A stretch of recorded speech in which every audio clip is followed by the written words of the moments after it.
हुँदा हुँदा आज आएर म तेरो लागि नराम्री भयो होइन बुढो तेरी आमालाई सम्झा काम एकछिन बस्न पनि दिदिनु छोरो यस्तो होइन नि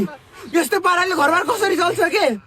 यो आमा बर्थडे अनि आमा के हो यस्तो पारा कमसेकम एकजना आगो भएपछि अर्कोजना पानी हुने नि अब एकजना आगो भएपछि अर्को घिउ थपिदिने यस्तो पनि गरेर हुन्छ हुँदा हुँदा आज आएर म तेरो लागि नराम्री भयो होइन त्यसो भए म पनि तेरो लागि नराम्री भयो होइन ठिक छ तिमी दुईजना आमा छोरा बस यो घरमा म त निस्किन्छु अब त किन निस्किन्छेस् तिमी दुईजनाको लागि म बोर भएको छु म बोझ बोकी छु तिमी बुहारी र छोरो यहीँ बस म कहीँ जान्छु बरु ए भगवान म के गरौँ के यता जन्म दिने आमा अब जन्म दिने आमालाई म छोड्नै सक्दैन यहाँ आउनुहुन्छ यहाँ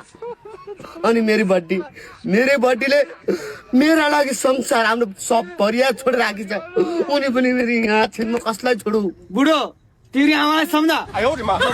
काम एकछिन बस्न पनि दिदिनु मोबाइल चलाएपछि यसले त कति कामै गर्दिन भन्छन्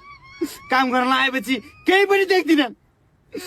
म अब यो घरमा कति पनि बस्न सक्दिनँ छोरो यस्तो होइन नि यस्तो पाराले घरबार कसरी चल्छ के बुहारी गएर मल फाल भनेको होइन मैले हात गर्न आउँछ अरे तेरो हात के भाँच्या छ बड्डी त फाल्न सक्दिनस् तेरो हात पुगिन हुने नि देखिस् त छोरा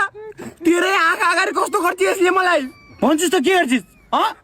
जम्मै घोचे हुन्छ अलिक घोच्नुको पनि सीमा हुन्छ नि म हेर बट्टा तिमीले आमालाई सम्झाउनुमा सम्झाऊ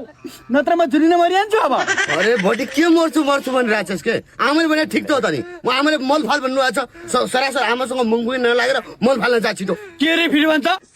केही होइन बर्थडे म आफै मल फाल्छु